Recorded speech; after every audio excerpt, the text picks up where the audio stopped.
ठाण्यातील रेल्वे स्थानक परिसरातील प्रसिद्ध वामन शंकर मराठे ज्वेलर्स दुकान फोडणाऱ्या 5 दरोडेखोरांना खंडणी विरोधी पथकाने गुजरातमधून अटक केली आहे। त्यांच्याकडून पथकाने चोरी केलेल्या सोन्या चांदीचे दागिने, भांडी, इतर वस्तू व मोबाईल फोन असा 29,15,340 रुपयांचा मुद्देमाल जप्त केलाय।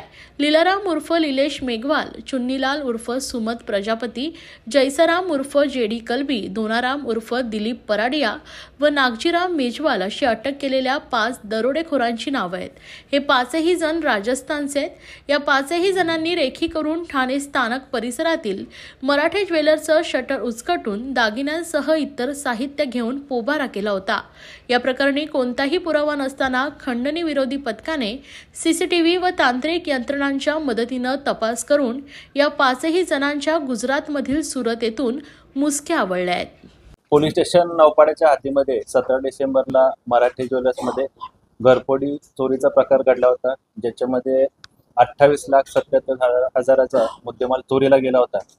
त्या नौपाड्याच्या गुन्ह्यामध्ये गुन्हे शाखेचे खंडणी विरोधी पथकाचे प्रमुख एसीपी शेखर बागडे, त्याचबरोबर एसीपी डिटेक्शन 2 श्री डोंगरे, खंडणी विरोधी पथकाचे अधिकारी मध्यवर्ती कक्षाचे आमचे अधिकारी PI Shinde, PI Narendra Pawar, API Sunil Tarmale, API Shrikrishna Gore, API Bhushan Kapadnis, PSI Vijay Rathod, PSI Tawde आणि पीएसआय दीपक पाटील आणि त्यांचे सर्व सहकारी पोलीस अंमलदार यांनी सदर गुन्ह्याचा समांतर तपास करून त्यामध्ये अद्याप 5 संशयित आरोपींना अटक करण्यात आलेली आहे आणि त्या आरोपींकडून 483 ग्रॅम वजनाचे सोन्याचे दागिने, त्याचबरोबर 5.5 किलो चांदीचे दागिने आणि मोबाईल व इतर मुद्देमाल असं जवळपास 29,15,340 रुपयाचा मुद्देमाल सदर गुन्ह्याच्या तपासामध्ये अद्यापर्यंत जप्त करण्यात आलेला आहे।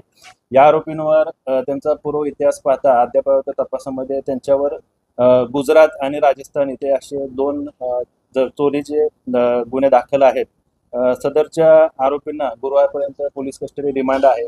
या गुन्ह्यामध्ये अजून या आरोपींनी अशा प्रकारचे गुन्हे पोलीस ठाण्याच्या आयुक्तालयाच्या हद्दीत किंवा महाराष्ट्रात, राज्यामध्ये, देशामध्ये इतर ठिकाणी केले आहेत का, त्या अनुषंगाने देखील आमचा तपास सुरू आहे।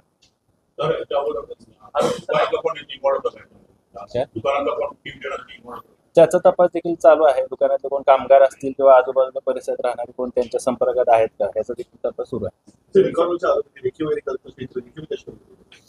अद्यापर्यंत प्राथमिक तपासामध्ये किंवा चौकशीमध्ये असं निष्पन्न झाले आहे की यापैकी यांचे जे साथीदार आरोपी आहेत यांनी पूर्वी दुकानाची रेकी केलेली आहे। सर्व इत्यंभूत माहिती दुकानाच्या संदर्भात त्यांनी कलेक्ट करून त्याच्यानंतर 17 तारखेला सदरचा गुन्हा त्यांनी केला। ते सर्व आम्ही तांत्रिक विश्लेषण त्याचं करत आहे। त्या अनुषंगाने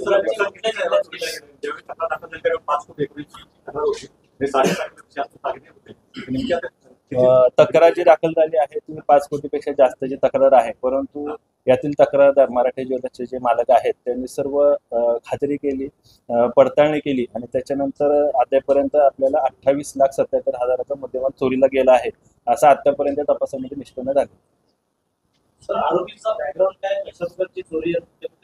या आरोपींवर अद्यापर्यंत आम्ही तपासात निष्पन्न केल्याप्रमाणे राजस्थान आणि गुजरात या ठिकाणी 2 गुन्हे दाखल आहेत। हे आरोपी पूर्वी जे काही दुकान आहे जिथं चोरी करायची आहे किंवा गुन्हा करायचा आहे त्याची रेकी करतात, त्याच्यावर पाळत ठेवतात, त्याची सर्व इत्यंभूत सविस्तर माहिती घेऊन त्याच्यानंतर असे गुन्हे करतात। त्याचबरोबर ज्वेलर्सचे जे दुकान आहे त्या दुकानाच्या शेजारी रूम भाड्याने घेणे, खोली भाड्याने घेणे लगतची आणि ज्वेलर्सच्या भिंतीला होल मारून त्याच्यामधून देखील चोरी करायची त्यांची यापूर्वीची मोडस आहे। 28 लाख रुपयाची रिकव्हरी दाखवली। त्याच्यामध्ये आपल्याला आरोपींकडून काही मोबाईल आहेत आणि इतर प्रकारचे दागिने देखील मिळाले।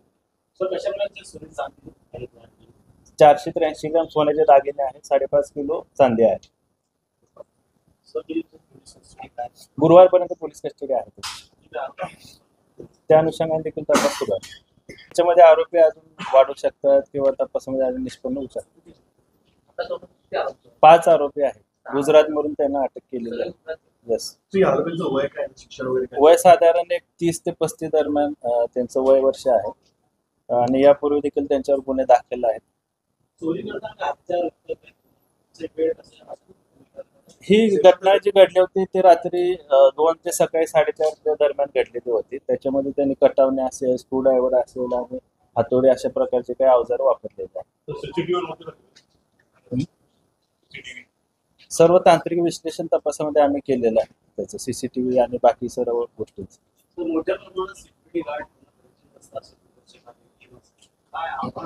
या निमित्तानं मी सर्व ज्वेलर्स आहेत किंवा अशा प्रकारचे जे आस्थापना आहेत त्यांना पोलीस विभागातर्फे आवाहन करतो की सुरक्षेच्या अनुषंगानं आपण त्या ठिकाणी सीसीटीव्ही कॅमेराज असतील, त्याचबरोबर जे डोअर लॉकिंग सिस्टम आहे ती अत्याधुनिक तंत्रज्ञानाच्या अनुषंगाने आजकाल जी डोअर लॉकिंग सिस्टम आहे ती त्याचा देखील वापर करावा आणि सिक्युरिटी गार्ड जास्तीत जास्त कशा प्रकारे ठेवता येतील त्याचं देखील त्यांनी नियोजन करावं. त्या अनुषंगाने आम्ही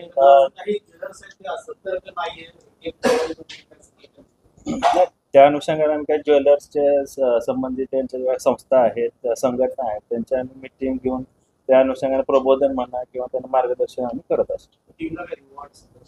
या अनुषंगाने मान्य पोलीस आयुक्त त्यांना रिवॉर्ड देणार.